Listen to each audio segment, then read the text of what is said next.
Bismillahirrahmanirrahim. Assalamualaikum warahmatullahi wabarakatuh. Alhamdulillahirabbil alamin. Puji dan syukur atas kehadirat Allah Subhanahu wa taala. Karena berkat rahmat dan karunialah kita bisa berkuliah kembali ya di pertemuan ke-9 ini dengan materi penyesuaian ya. Jadi sebelumnya kita sudah belajar ya di siklus dalam mengidentifikasi transaksi, lalu kita juga sudah belajar siklus pencatatan yang terdiri dari membuat jurnal umum dan juga memposting ke buku besar. Nah, pada pertemuan kali ini ya, pembahasan kita akan membahas ke tahap siklus berikutnya, yaitu tahap siklus penyesuaian ya. Nah, berikut ini sistematika materi yang akan kita pelajari di pertemuan ini. Nah, sebenarnya materi pada pertemuan ini terdiri dari dua topik utama ya, yaitu membahas tentang konsep penyesuaian dan berikutnya adalah membuat jurnal penyesuaian ya.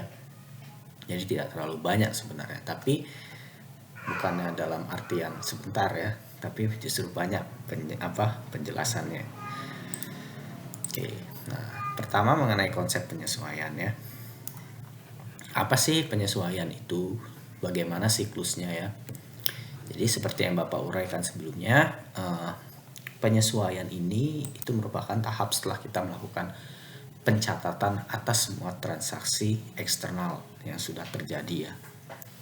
Nah, tahap penyesuaian ini itu kalau dilihat dari definisi di sini, ini adalah sebuah rangkaian proses mengupdate dan mengukur ulang nilai yang ada di dalam unsur atau elemen laporan keuangan yang sudah dicatat dan diakui sebelumnya sebagai dampak dari perubahan yang terjadi akibat peristiwa internal ya. Jadi kalau kita dulu balik flashback ke materi-materi awal itu, dulu sempat Bapak singgung ada peristiwa ekonomi yang terjadi secara eksternal dan internal ya. Nah, di penyesuaian inilah nanti kita akan mencatat semua dampak dari peristiwa ekonomi yang terjadi secara internal tersebut ya. Jadi sederhananya, misalnya ya, perusahaan itu ingin membuat laporan keuangan triwulan ya. Dimulai dari bulan Januari sampai Maret misalnya ya. Nah, berarti selama bulan Januari sampai 30 Maret lah anggaplah, itu adalah masa dia mencatat semua transaksi-transaksi eksternal yang terjadi ya. Nah, tetapi selain kita mencatat transaksi eksternal itu, kita juga perlu menyesuaikan ya semua yang sudah kita catat tadi dengan peristiwa-peristiwa internal yang dialami oleh perusahaan selama 3 bulan tadi ya, dari bulan Januari sampai Maret tadi. Ya gampangnya misal 30 Januari itu membeli peralatan misalnya ya. Nah, nanti kita akan mencatat dari transaksi eksternal tersebut ya dekat jurnal umum dan buku besar, sehingga nanti muncul akun yang namanya akun aset tetap peralatan ya kan. Nah, seiring berjalannya waktu ya, mulai bulan Februari, Maret itu kan peralatan itu kan digunakan ya. Digunakannya peralatan tadi itulah yang namanya peristiwa internal ya. Jadi manfaat ekonominya peralatan tuh dipakai tuh selama 2 bulan. Dari bulan Februari saat dia dibeli ya 30 Januari kan berarti pakainya Februari sampai 30 Maret. Nah, manfaat ekonomi selama 2 bulan inilah yang perlu disesuaikan ya. Nah, karena dia disesuaikan nanti berarti manfaat ekonomi yang terpakai itu nanti perlu dicatat ya. Dan itulah yang nanti akan menjadi sebuah beban ya. Nah, peristiwa internal itu ya seperti itu. Jadi perusahaan menggunakan asetnya ya, atau menyesuaikan segala unsur-unsur yang ada di elemen laporan keuangan itu sebagai dampak dari peristiwa internalnya ya. Itu perlu disesuaikan. Nah, tadi Bapak bilang ya, jadi yang sebenarnya yang disesuaikan itu nanti ada aset unsur-unsur aset ya, sama unsur kewajiban. Nah, di aset itu yang disesuaikan itu persediaan biasanya ya. Jadi persediaan itu ya nggak mungkin toh nilainya ya segitu-gitu aja. Pasti persediaan itu kan terpakai. Nah, terpakainya itu perlu kita update, kita sesuaikan nilainya.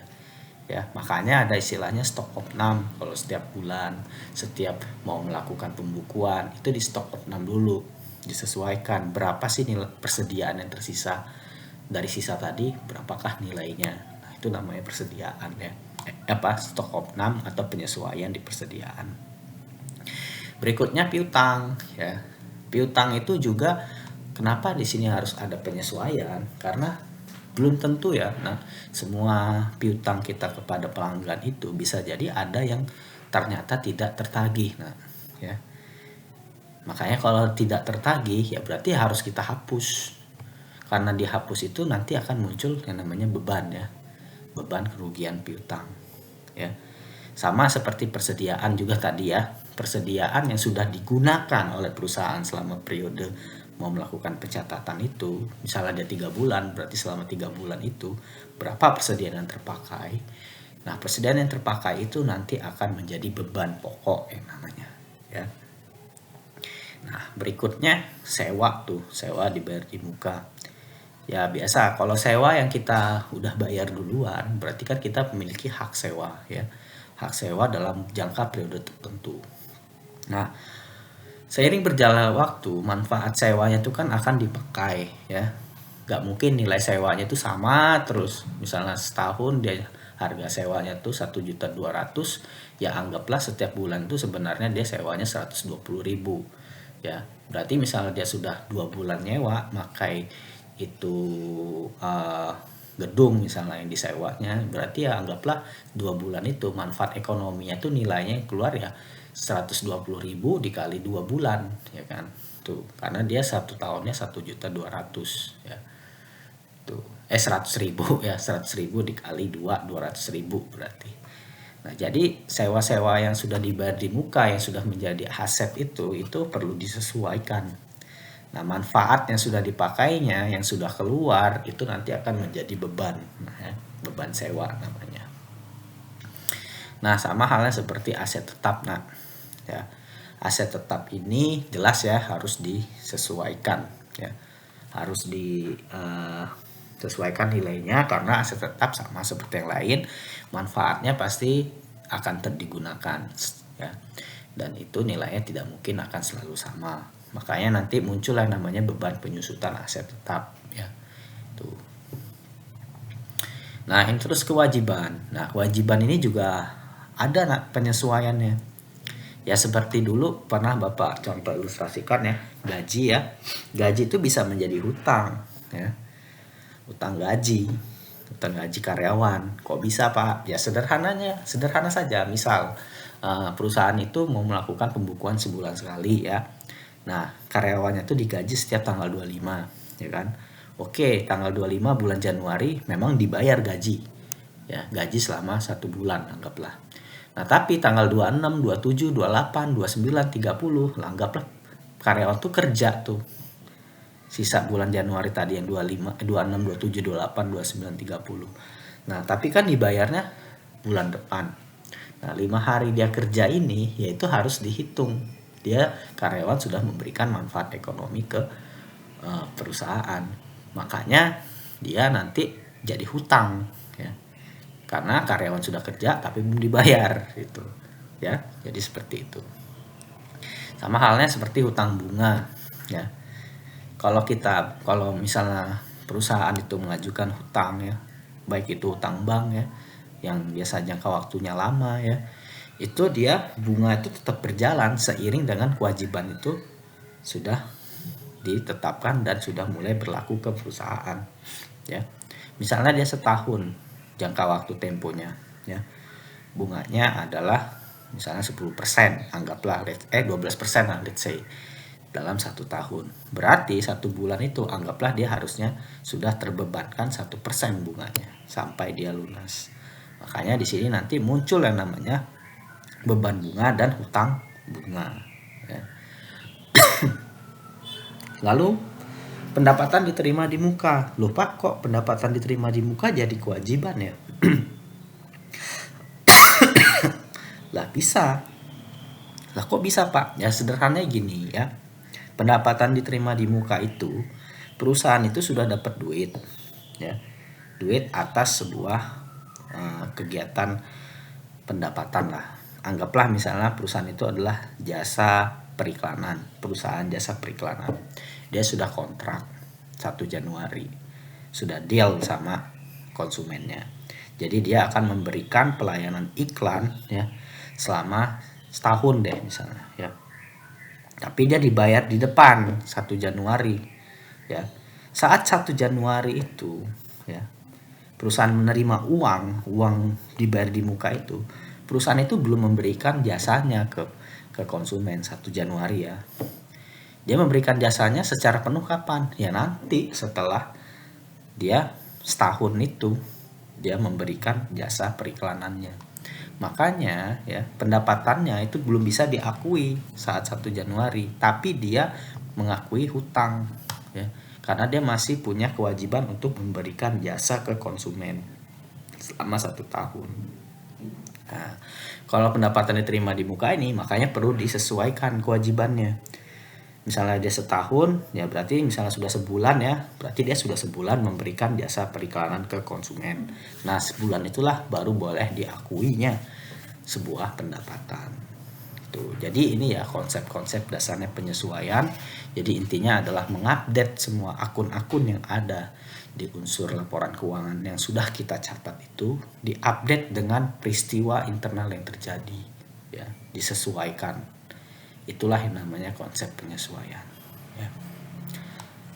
Nah, lalu hasil dari penyesuaian tadi, ya peristiwa-peristiwanya itu harus dicatat ya. Yang namanya ini adalah jurnal penyesuaian ya. Jadi dicatat, ada jurnalnya sendiri. Lah bentuk jurnalnya bagaimana Pak? Ya sebenarnya jurnalnya ya sama seperti jurnal umum ya. Ketentuannya juga sama kok ya. Debit kreditnya juga sama ketentuannya. Pakai aturan kalau aset dia bertambah di debit, keluar di kredit. Aturannya juga sama seperti itu ya. Oke, untuk lebih memudahkan ya, di sini kita akan lanjut aja ke contoh ilustrasi ya. Di sini sudah Bapak siapkan.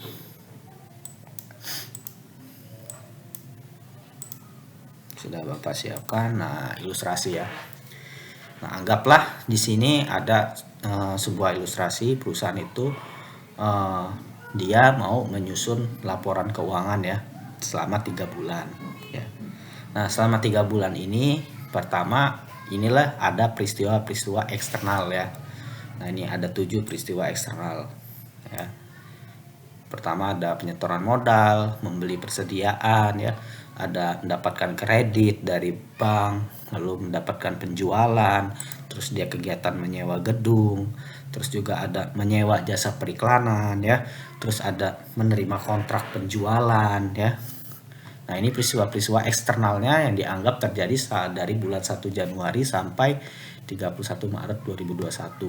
Nah, semua ini ya dia akan masuk ke siklus pertama identifikasi, terus masuk ke siklus pencatatan. Nah, anggaplah ini dia sudah mencatat ya. Jadi jadinya seperti ini jurnal umumnya.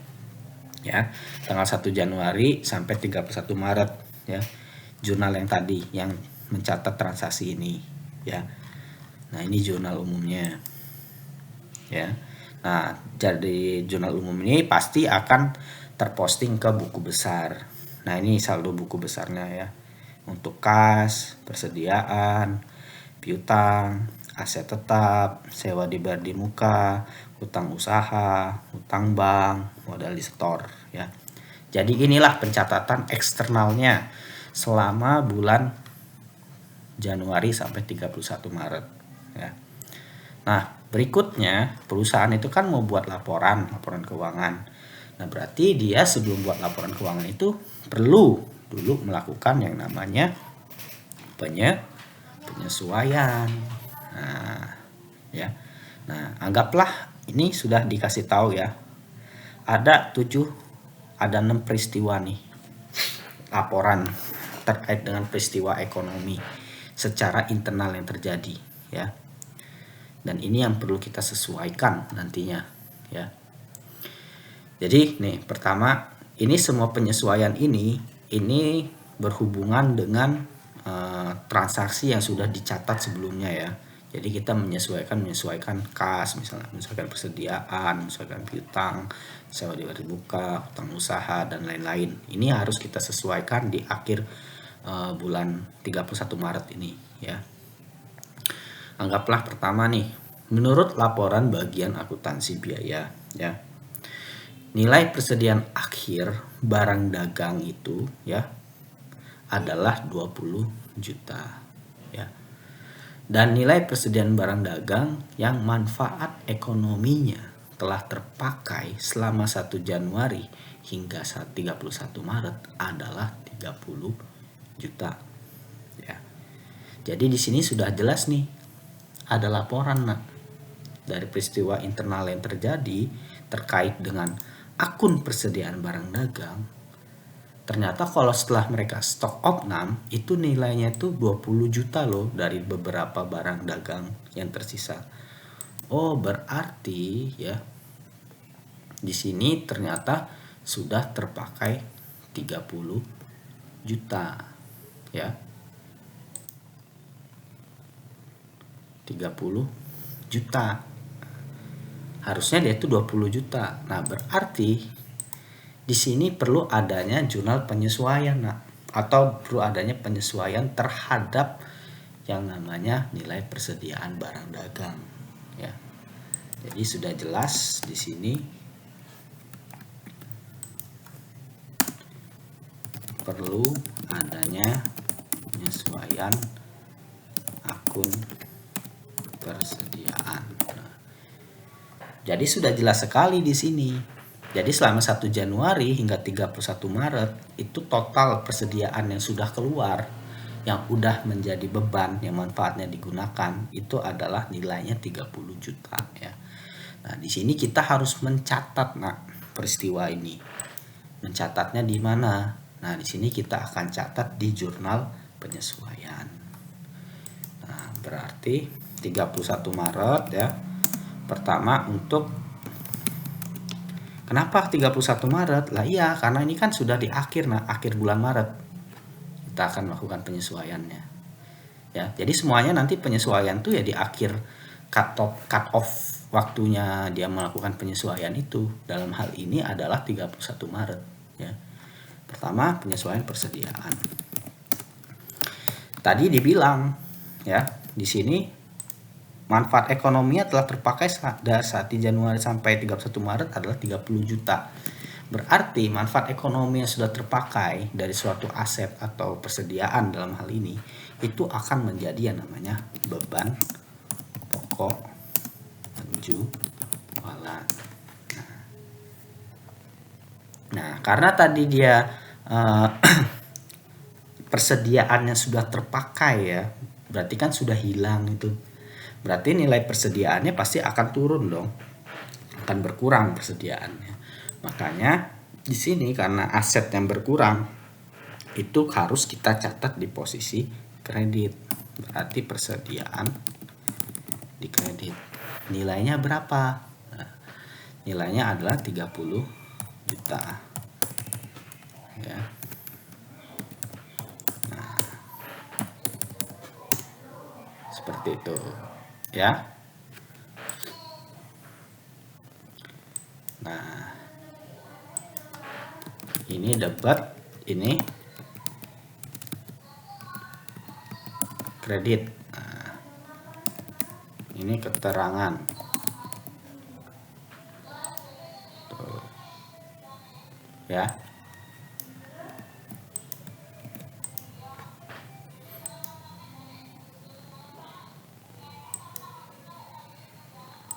Nah, ini untuk penyesuaian yang persediaan.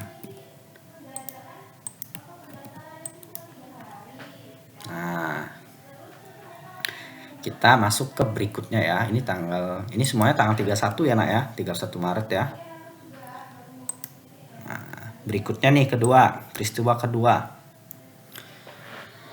Menurut bagian keuangan ya, Sisa jatuh tempo hutang bank adalah 10 bulan. Ya. Berarti sudah berjalan 2 bulan nih hutangnya, Nak. Nah,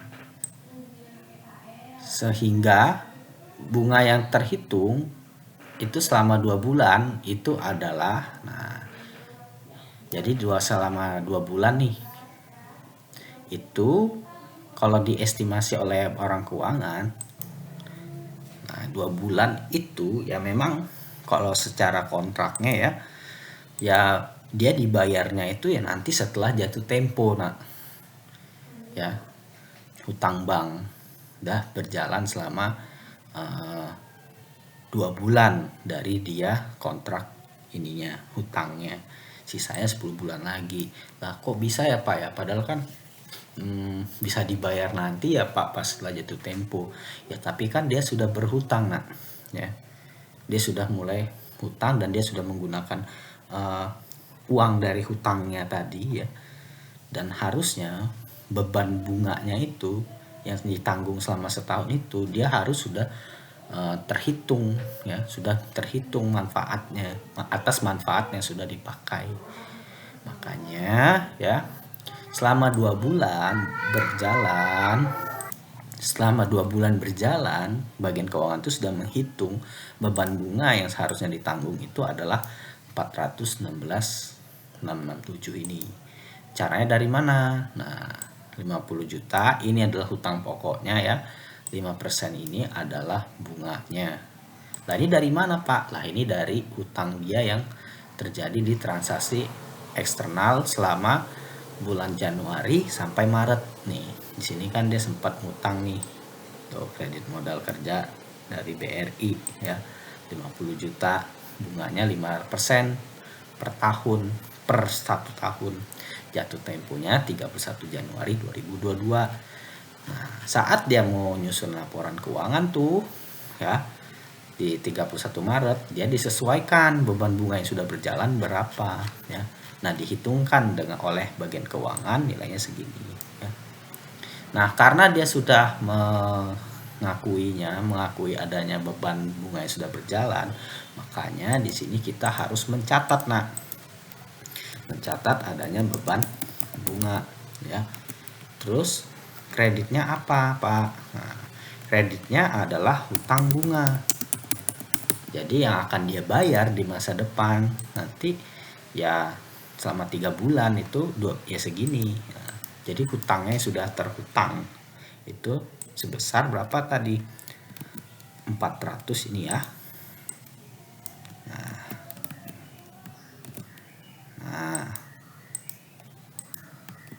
Nah, ini ya. Sebesar ini.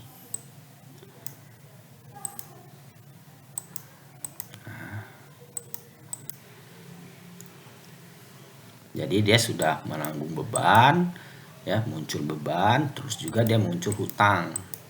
Nah, ini semua nanti seiring berjalannya waktu lagi nih, nanti nilai hutang bunganya akan bertambah terus, sehingga dia nanti bunganya ya sepenuh 12 sesuai dengan 5% tadi ya. Saat dibayar nanti dibalik hutang bunganya di debit ya. Terus kreditnya apa? Kreditnya kas. Tapi bebannya itu sudah diakui sesuai dengan periode berjalan. Ya. Nah, berikutnya di sini masih ada nih. Nah, kontrak penjualan dengan pelanggan pada tanggal 2 Maret 2021 telah berjalan dan sebanyak 2.500 item barang telah dikirim ke pelanggan. Ini asal muasal kasusnya dari transaksi eksternal yang ini, Nah, jadi kan tanggal 2 itu ya perusahaan itu kontrak tuh dia bakal ngirim barang pokoknya sampai 30 Juni ya. Itu barang yang dikirim itu 4 kali berkala ya. Totalnya pokoknya 10.000 item itu harus sudah selesai semua dikirim sampai 30 Juni.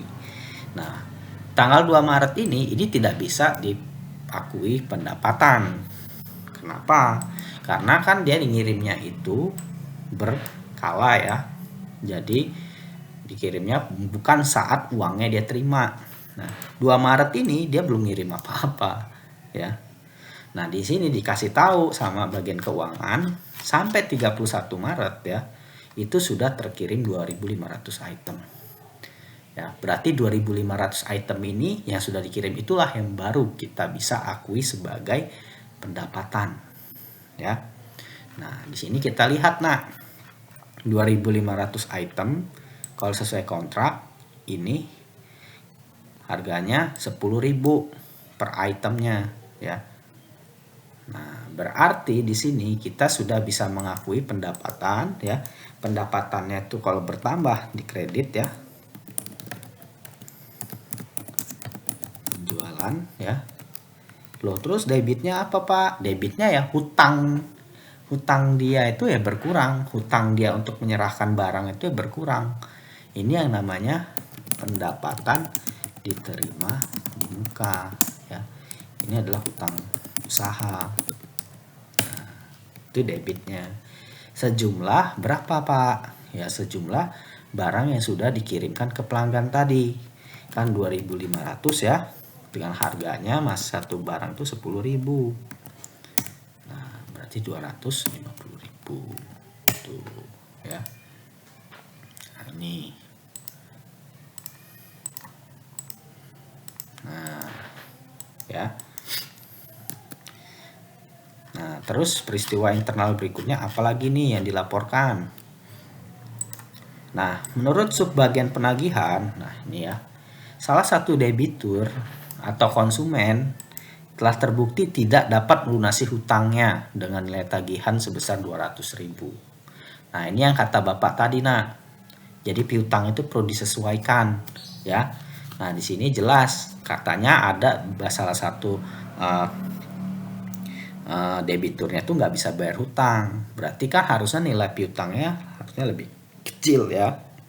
Makanya di sini perlu kita sesuaikan, ya. Berarti di sini muncullah yang namanya beban kerugian piutang tidak tertagih, ya. Kreditnya apa? Kreditnya jelas, piutangnya harusnya lebih kecil karena dia nggak ketagih. Piutang ini kan aset. Nah, karena asetnya itu dikurangkan, ya berarti posisinya adalah di kredit. Nggak tertagih berapa? 200.000. Ya. Nah, ini namanya menyesuaikan, menyesuaikan dengan nilai-nilai akunnya disesuaikan dengan peristiwa internal yang terjadi, ya. Nah, terus menurut bagian umum dan sarpras, sisa umur gedung kantor memiliki estimasi 19 tahun 9 bulan. Yang artinya gedung itu udah dipakai 3 bulan, ya. Berarti manfaatnya udah digunakan selama 3 bulan. Estimasi manfaat ekonomi yang berkurang selama 3 bulan, ya, 3 bulan yang dipakai tadi itu nilainya 3.750.000. Ya, berarti manfaatnya yang sudah kepakai yang menjadi beban itu nilai kalau ditaksir dengan nilai diukurnya itu 3.750.000. Nah, selain dilaporkan juga, ya, sisa masa sewa gudang. Nah, di sini dia berarti ada sewa gudang yang dibayar di muka, ya, adalah 11 bulan. Yang artinya manfaat ekonomi dari masa sewa yang telah terpakai adalah 1 bulan. Atau nilainya yang sudah dipakai itu adalah 500.000. Ya, berarti di sini sudah jelas, ya. Pertama akan muncul yang namanya beban penyusutan, ya. Nah, ini saya ingin aja, ya. Saya kasih keterangan. Yang ini adalah penyesuaian piutang, ya. Kalau yang ini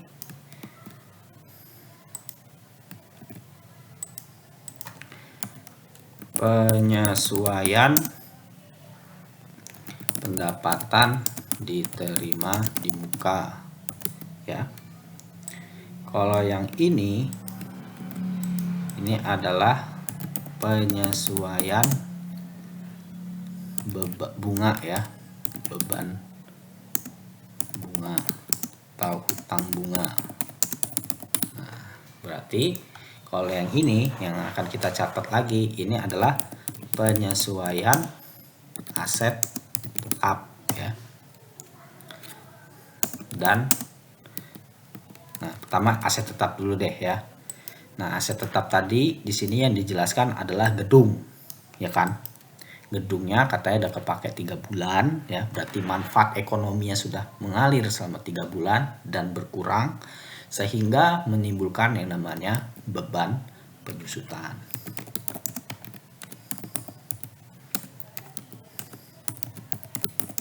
Gedung ya. Kreditnya, nah ini kreditnya ini dia bukan langsung aset tetap gedung, bukan. Nah, tapi kalau ini untuk aset tetap khusus dia namanya akumulasi penyusutan aset tetap gedung. Nah, ini kreditnya ya. Jumlahnya berapa tadi? 3.750.000.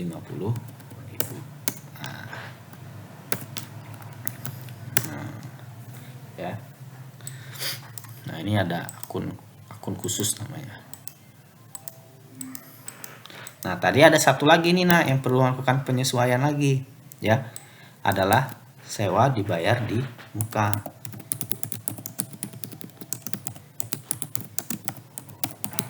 Nah, kalau ini dia karena sudah dipakai ya, manfaatnya sudah mengalir, makanya muncul yang namanya beban sewa ya. Kreditnya apa? Kreditnya adalah aset sewa dibayar di mukanya berkurang. Nah, berkurang berapa? Tadi sesuaikan, terpakai 500.000.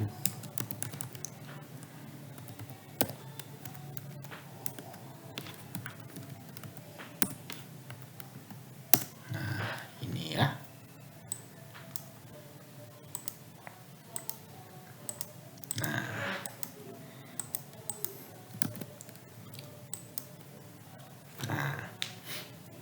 Berikutnya, peristiwa internal berikutnya dijelaskan di sini berdasarkan identifikasi bahwa, nah di sini ada lagi nih jasa periklanan. Jadi perusahaan itu ya, pas ini di sini ada nih, dia menyewa jasa periklanan untuk 3 bulan ya, sudah dibayar di muka 1 Maretnya langsung dibayar 1.200.000 ya. Nah, berarti kan sudah jalan nih selama sebulan ya, 1 Maret sampai 30 Maret. Berarti asumsi sudah kepake sebulan. Nah, sudah kepake sebulannya itu perlu kita sesuaikan nah, nilainya. Ya. Nah, ini kalau diestimasi berapa? Nilainya 400.000. Berarti di sini beban sewa periklanan ya. Misalnya. Nah, ini ya kreditnya sama. Sewa dibayar di muka. Nah, di sini jasa iklan. Nah, kalau di sini berarti tadi yang sewa dibayar di mukanya berarti gedung ya. Nah, nilainya berapa di sini? Nilainya yang 400.000.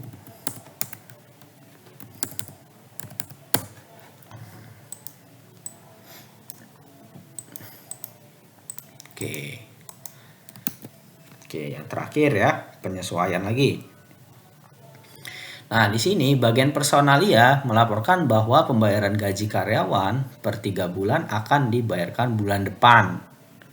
Nah, lo berarti bulan April baru dibayarnya. Padahal mereka sudah kerja nih 3 bulan penuh. Dengan nilai gaji selama 3 bulan itu yang terhutang itu 80 juta. Nah, ini juga perlu disesuaikan nak ya. Berarti di sini yang namanya penyesuaian hutang gaji ya. Berarti di sini muncul yang namanya hutang gaji nah. Hutang muncul pasti di kredit. Ya. Debitnya apa? Dia muncul beban. Sama kayak tadi ya, beban bunga tadi. Di sini beban gaji ya. Tapi beban gajinya belum dibayar, makanya jadi hutang ya. 80 juta.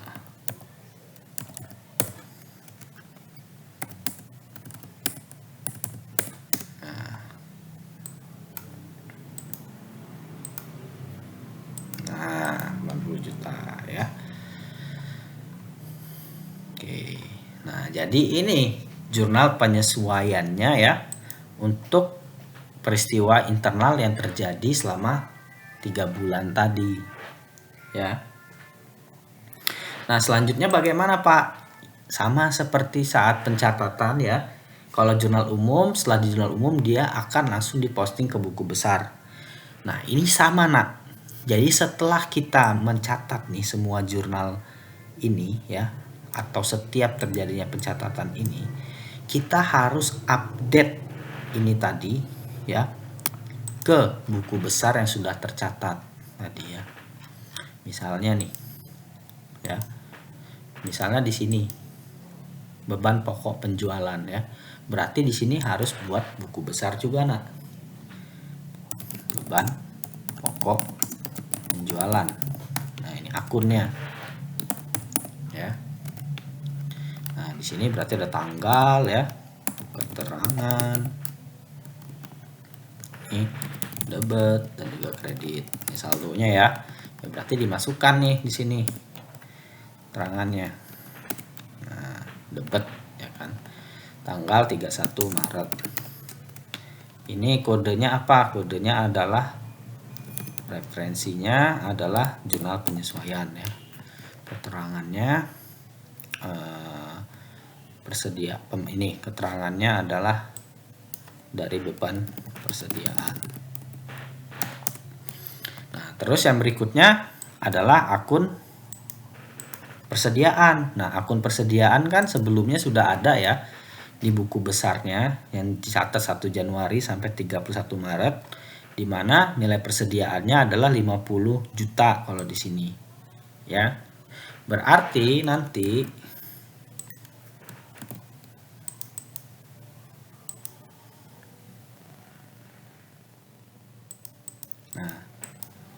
berarti ini kan saldo per 31 Maret ya. Nah, berarti di sini ada penyesuaian, nak. Sini tanggal 31 lagi Maret 2021 ya. Keterangannya di sini adalah penjualan. Jadi kan sudah disesuaikan ya dari aktivitas penjualan, persediaannya sudah keluar ya kan. Nah, referensinya di sini adalah jurnal penyesuaian. Ya. Nah, posisinya di sini adalah di kredit. Berarti sudah berkurang. Ya. Berarti nilai persediaannya saldo setelah penyesuaian